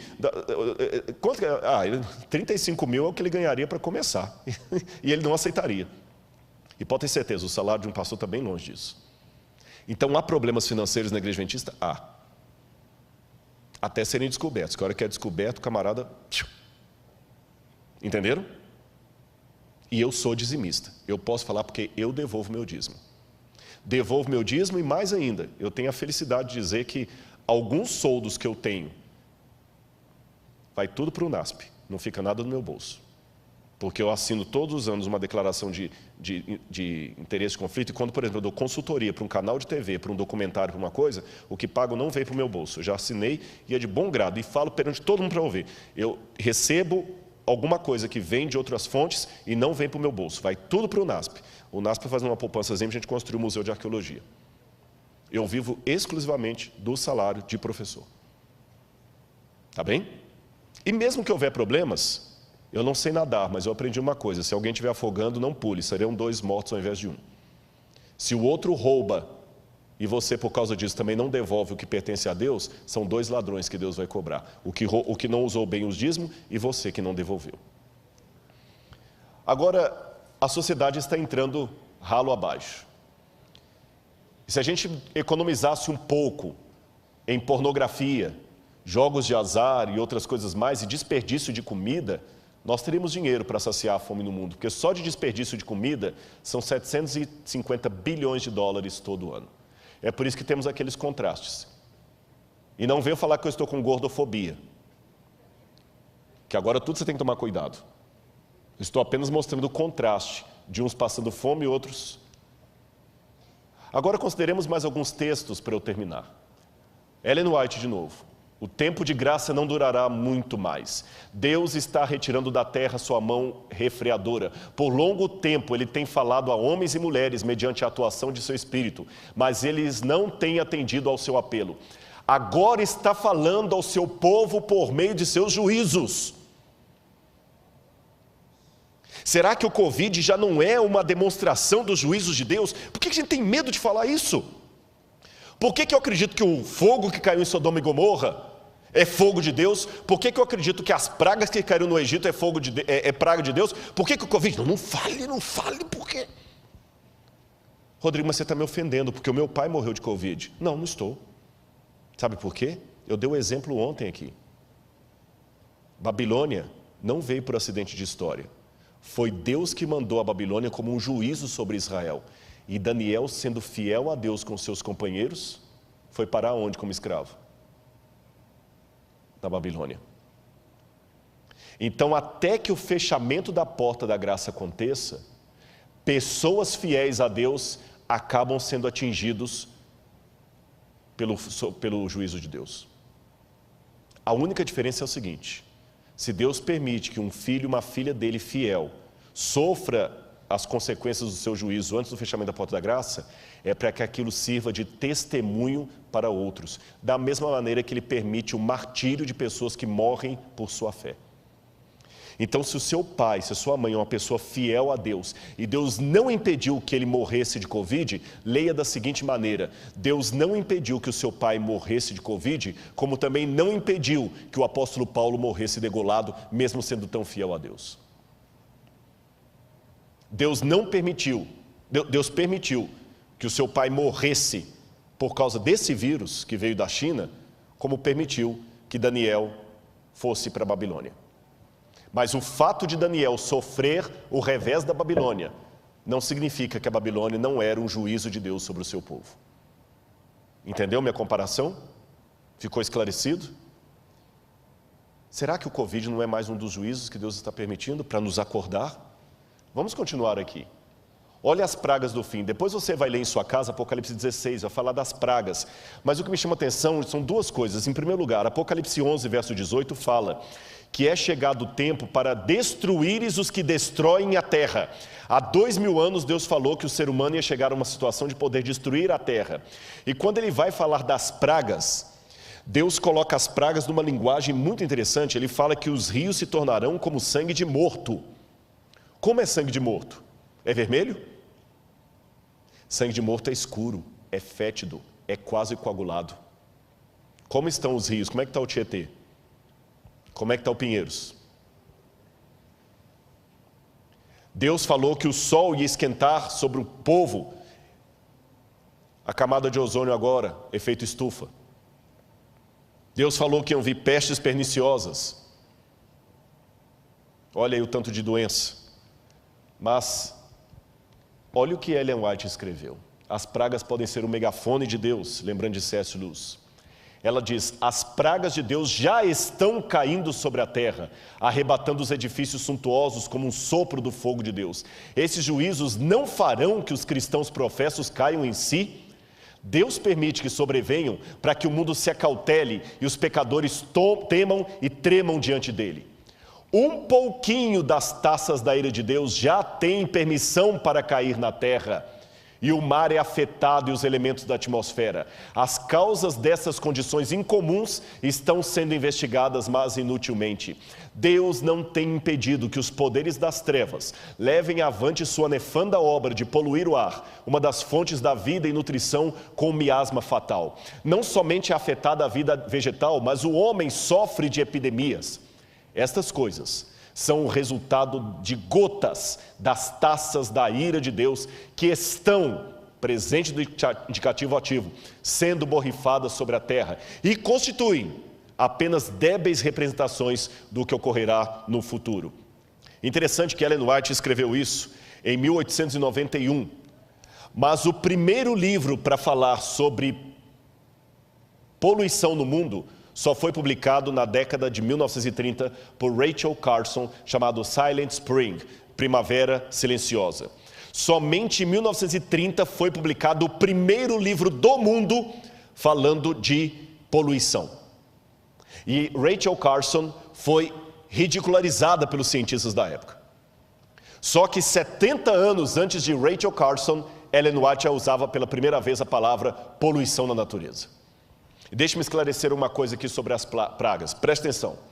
As pragas de Apocalipse 16 possuem uma assinatura que só Deus pode dar. Mas elas não retiram a coautoria do diabo e do homem, porque as pragas saem do santuário. Apocalipse 16 está dividido em duas partes. A primeira, segunda, terceira e quarta praga são sofrimentos durante o tempo de angústia. A quinta, a sexta e a sétima envolvem os livramentos do povo de Deus. Também gostaria de esclarecer que essas pragas, pelo menos as primeiras delas, são literais ou pelo menos são da mesma natureza histórica das pragas do Egito. E essas pragas cairão sem mistura de misericórdia depois que a porta da graça se fechar. Mas antes que a porta da graça se feche, Deus já está permitindo que algumas gotas dessas pragas caiam ainda mescladas de misericórdia, para ver se eu e você nos acordamos. E todo mundo pergunta, até quando vamos usar máscara? E eu pergunto, até quando vamos ser teimosos no pecado para ficar nesse mundo? E como Satanás prepara o terreno?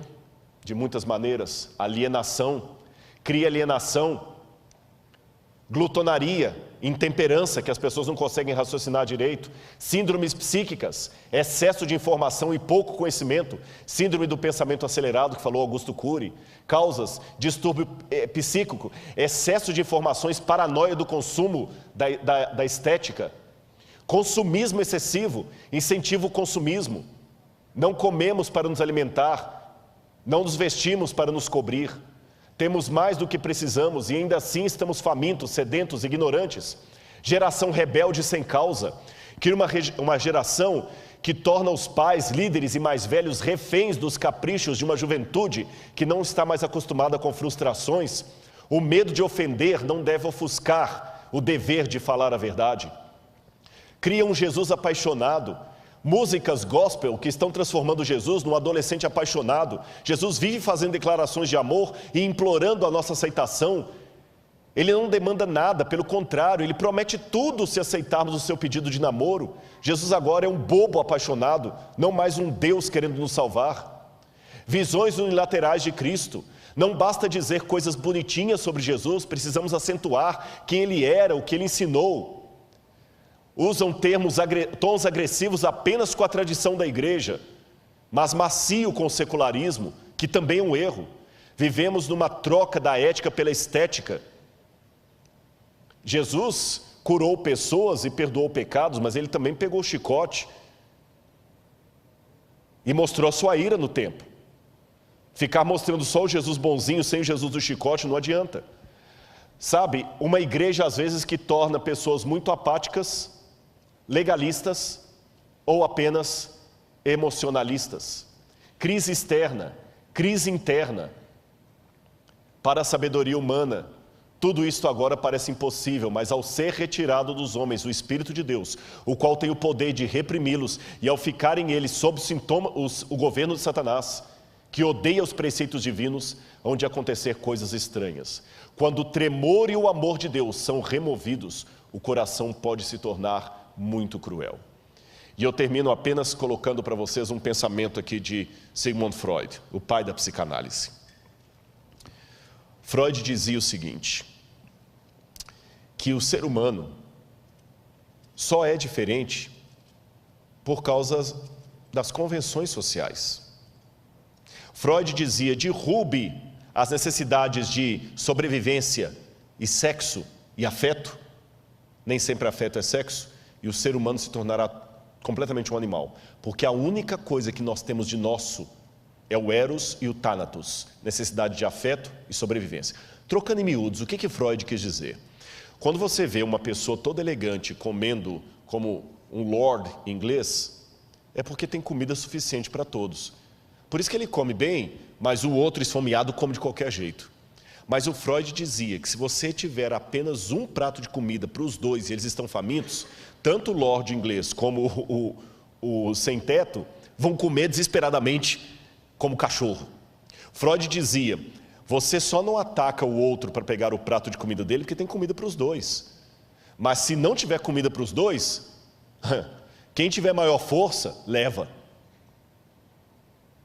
Então, segundo Freud, quando nós estivermos em situação de caos, todos nos tornaremos animais irracionais. Porém, um ex-discípulo de Freud, chamado Viktor Frankl, que foi prisioneiro de Dachau e de Auschwitz por ser judeu, quando ele sobreviveu ao campo de concentração nazista, Viktor Frankl fundou a terceira escola de psicanálise de Viena, e ele discordou de Freud. Ele disse, o que Freud teorizou sentado nas poltronas de veludo vitorianas, eu vi na prática, porque no campo de concentração tiraram de nós o respeito, tiraram de nós a comida, a proteção, tiraram tudo. E quando tiraram toda a dignidade humana que estavam em nós, alguns companheiros judeus cumpriram exatamente o que a teoria de Freud sinalizou, se tornaram animais. Porque eu vi judeus se prostituindo porque estavam excitados uns com os outros. Eu vi um judeu se prostituindo para ganhar um pouco mais de sopa no café da manhã. Eu vi um judeu matando o outro para roubar as botas dele. Realmente se tornaram animais. Por outro lado, eu vi heroísmo de onde não se esperava. Eu vi alguns se tornando mártires. Eu vi judeu trocando de lugar com judeu para ser fuzilado no lugar de alguém que era mais velho. Eu vi alguém que estava com fome dar o seu prato de comida para o outro porque ele estava mais debilitado. Eu vi alguns tirando energia, força e solidariedade de onde menos se esperava. Então, o que eu concluo, discordando de Freud, dizia Viktor Frankl, é que diferente do que ele teorizou, na hora da crise, é que as máscaras caem. Aí que o verdadeiro caráter vem à tona. Na hora da crise, alguns se transformam em porcos, mas outros se transformam em santos. Quando o fechamento da porta da graça ocorrer, ou até um pouco antes, porque eu acho que o Espírito Santo não vai sair da terra assim de maneira estanque, ele vai começar a sair aos poucos. Que o mundo estiver completamente enlouquecido, louco, varrido. Eles não vão estar tão unidos assim, porque o Apocalipse fala que os 10 chifres vão se unir com a mulher, mas vão odiar a mulher. Então o Irã vai continuar odiando os Estados Unidos, a China vai continuar odiando a França e assim por diante. Os de esquerda vão continuar odiando os de direita, os ateus vão continuar sendo ateus. Mas assim como todos obrigatoriamente se uniram em torno do Covid, eles vão se unir em torno do anticristo, nem que seja provisoriamente. E quando, como diz o catecismo, como disse Billy Graham, como disse o Didarré, como disse Ellen White, quando o diabo fizer parecer que Cristo veio, meu Pai, que Deus nos proteja da loucura coletiva desse mundo. Porque muitos se transformarão em porcos, mas outros se tornarão santos. Qual dos dois papéis você desempenhará? Fique ao lado de Jesus. Eu quero convidar o dueto para cantar a música final. E durante a música eu vou pedir para eles colocarem o QR Code. Se você sentir no seu coração o desejo de estudar mais a Bíblia, conhecer mais isto, entre em contato através do QR Code, aceite esse apelo, aceite a Jesus, materialize isso através do QR Code. Mas Rodrigo, peraí, eu sei que você ficou até agora, o tempo está estourado, mas você só falou de desgraça, tragédia, onde é que está o bem de tudo isso? Quando a gente está com quem você ama, você não tem medo. Uma vez um pai perdeu a esposa num grave acidente. E ele chegou em casa, e ele não quis ir para casa de ninguém, e depois do velório, ele estava na sala, tudo escuro, ele chorando, Deus, o que vai ser da minha vida, como é que eu vou criar minha filha? Daqui a pouquinho, ele só viu um chorinho, papai, vem cá, papai está aqui. E os passinhos vindo no corredor assim, com medo, estou com medo, vem cá, papai está aqui. Estou com medo, papai está aqui. Ela foi para o colo dele, e ela falou assim, papai, a mamãe não vai voltar, né? Não. Eu estou com tanto medo, papai. Eu tenho medo do escuro. Sim, mas papai está aqui. O senhor está aqui. Não precisa acender a luz. Eu estou com saudade da mamãe. Eu estou com medo do escuro. Mas eu sei que o senhor está aqui em casa. Então eu vou dormir tranquila. Eu vou contar para você uma coisa. Quando ele colocou a filhinha de volta na cama, ele virou para Deus e fez a mesma oração. Pai, estou com medo, está escuro, eu não posso ver o seu rosto, mas eu sei que o Senhor está aqui. E é essa oração que depois da música eu vou querer fazer com você. Eu estou com medo. Estou com medo. Não pense que é fácil falar as coisas que eu tenho falado aqui. Eu tenho medo de um monte de coisa. Tenho medo da lacração. Tenho medo de não entenderem. Tenho medo de perder quem eu amo. E para piorar, eu não consigo ver o rosto de Deus. Mas Ele fala ao meu coração, filho, eu estou com você. Ele fala através das pessoas que vêm me dar testemunho. Rodrigo, obrigado, sua mensagem serviu para mim. Então, eu posso virar para Ele e falar, Senhor, está escuro nesse mundo, eu não posso ver o Teu rosto, e estou com medo, mas eu sei que o Senhor está comigo. Se for preciso, eu vou enfrentar o tempo de angústia. E quero ter você comigo. Confia em Deus. Confia em Deus.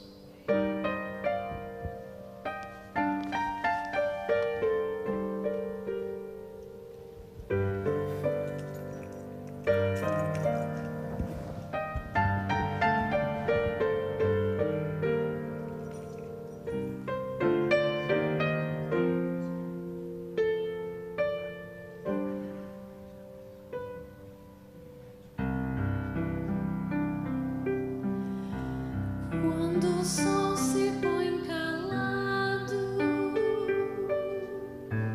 e o dia se desfaz,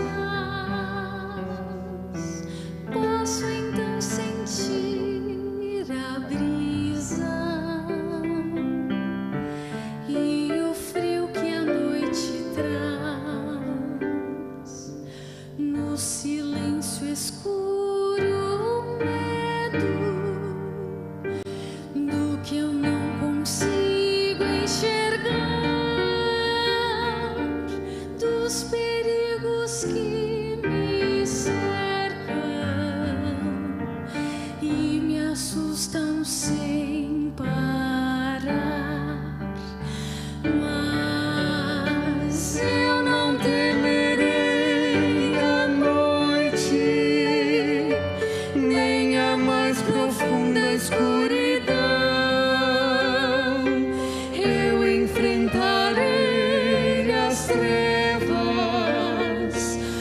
Sozinho nunca estarei.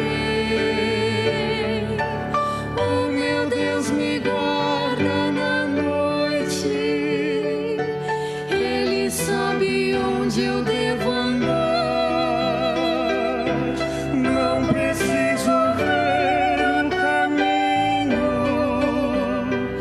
basta em sua mão segurar.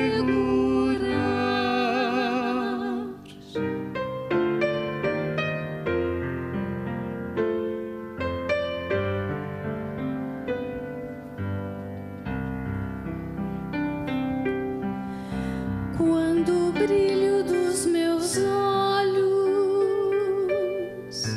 vai perdendo a sua luz, quando perco a esperança e me esqueço de Jesus,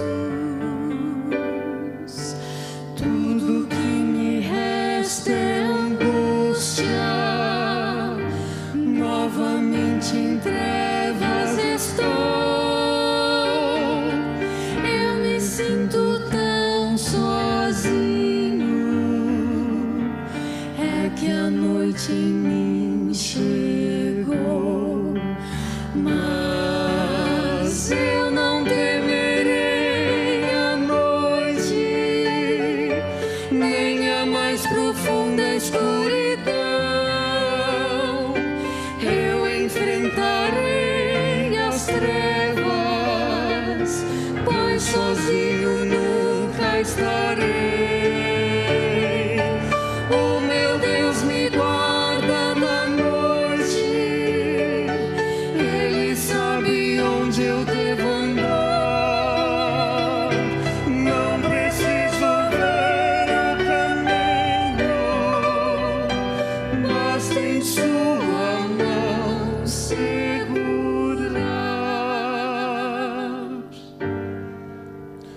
Eu não temerei a morte,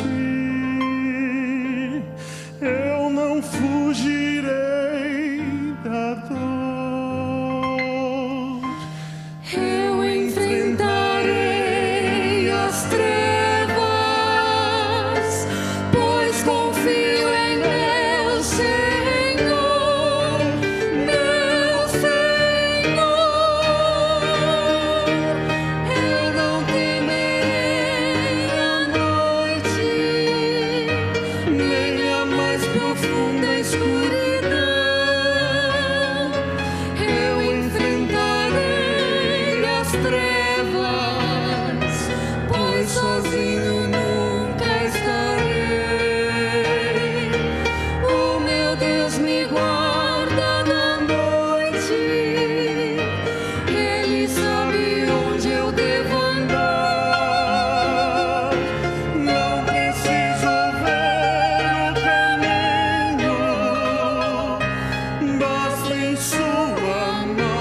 Amém.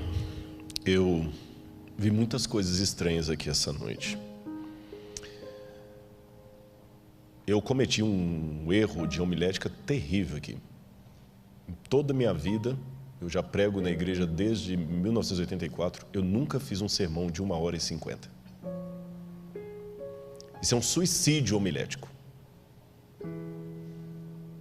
Mas eu não vou pedir desculpas. Deus mandou que eu falasse. E você viu o hino que Ele mandou para você e para mim? Eu também sou muito cético em acreditar em coincidências, porque embora eu não seja matemático, eu conheço o suficiente de estatística para saber que a possibilidade matemática de algo acontecer por mera casualidade ou coincidência é remota. E eu não combinei essa música com eles. E quando eles começaram a cantar, me deu um arrepio, que eu falei com o pastor Gilson: olha a música, eu não combinei com eles. Ele falou: não, mas eles mudaram a música. Eu falei: eles podem ter mudado a música, mas a história que eu contei do pai e da criança, eles já estavam aqui atrás. Não deu tempo de, enquanto eu estava contando a história, eles podem até ter mudado a música, mas eles a mudaram antes de eu começar a contar a história, que é justamente aquilo. Então, obrigado, Senhor, porque o Senhor deu essa música para mim. Eu vim para cá hoje com o coração um pouco aflito. Vim, porque eu sei que eu julguei pesado ontem. Eu sei que vai ir a retaliação. Mas Deus foi tão bom que no meio do caminho eu recebi uma mensagem de um ex-aluno que está num outro país. Ele ligou: professor, nossa, que bom, ele nem sabia que estava fazendo essa moderação aqui. Eu queria só te pedir duas coisas. Hoje faz 10 anos e eu prometi na minha vida que um dia você teve uma conversa comigo no seminário tão importante que deu meu rumo de vida. Eu estava perdido. E aquela conversa foi tão boa, pastor, que hoje eu sou fruto daquela conversa. E eu prometi a Deus que a cada 10 anos eu ia te ligar para agradecer. E quero te pedir licença para pregar um sermão que você fez sobre o juízo final, porque eu vou traduzir aqui para o outro idioma e vou pregar. Meu amigo, a verdade não tem copyright. E eu pensei: Deus mandou ele, o mimo de Deus, vai, você está bem. E agora Ele me dá esse fechamento e essa música. Simbolicamente eu vou estender minha mão para você. Se você aceitar, nós dois, juntos com a mão de Cristo, vamos passar por essa tempestade. Tá bem? Eu pego na sua mão e nós pegamos na mão de Cristo. Se alguém está afastado da igreja, se alguém está duvidando, se alguém está afastado dos caminhos de Deus, segura agora na minha mão, firme, e ore comigo nesse momento. Se você aguentou 1h50 de sermão, você pode aguentar essa oração. É porque Deus fez você ficar. Segura agora, firme. E os que estão aqui, vamos ficar em pé. Amado Senhor, de maneira simbólica, ó Pai, pela fé, eu estou segurando na mão de muitos irmãos e irmãs que talvez nesse momento estão em prantos, ó Deus, falando: Senhor, o que está acontecendo na minha vida? Pai, eu tenho muita coisa para mexer.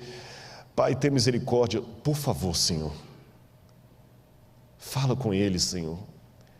Fala com eles que o Senhor os ama, como o Senhor falou comigo, Deus. Por favor, fala com eles. Oh Deus, eu sei que o Senhor não precisa de advogado, e se precisasse o Senhor teria pessoas muito melhores do que eu, mas por favor, Senhor,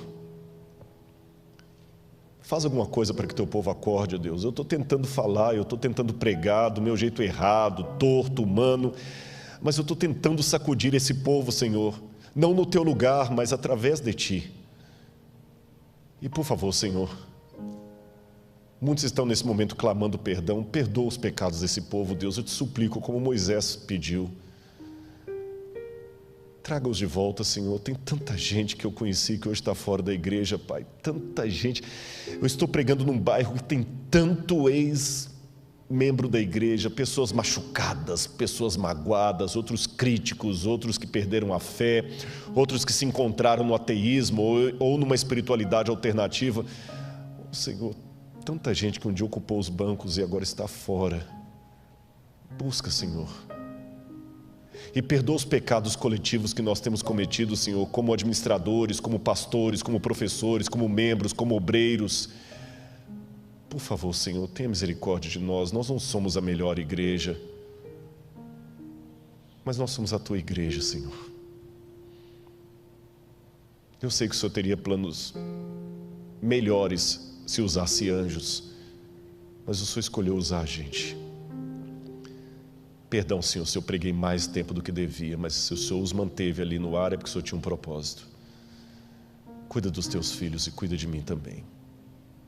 Porque está escuro, estamos com medo, não vemos o teu rosto, mas sabemos que o Senhor está conosco, então isso vai acalmar o nosso temor e nós vamos dormir em paz. Manda um anjo, Senhor, agora, carinhar o rosto de cada um que está em oração comigo. Que ele sinta a brisa do Espírito, como se fosse a mão de um anjo carinhando o rosto dele, dizendo: você é amado de Deus. Em nome de Jesus. Amém. Amanhã eu estarei aqui pela manhã, terminando essa semana com o tema A ira de Deus, a ira do Cordeiro. Eu gostaria que você participasse conosco ainda que de maneira virtual. E um pedido também do pastor da igreja. A igreja está com uma meta de atingir 100 mil inscritos no canal da igreja, que é uma coisa do bem, e falta poucos milhares. Eu acho que com tantos que estão nos assistindo aqui, 6 mil já resolve. Na verdade, vamos ter muito mais do que isso. Se inscreva no canal, você terá bons alimentos espirituais para a sua vida e sua alma. Que Deus o abençoe.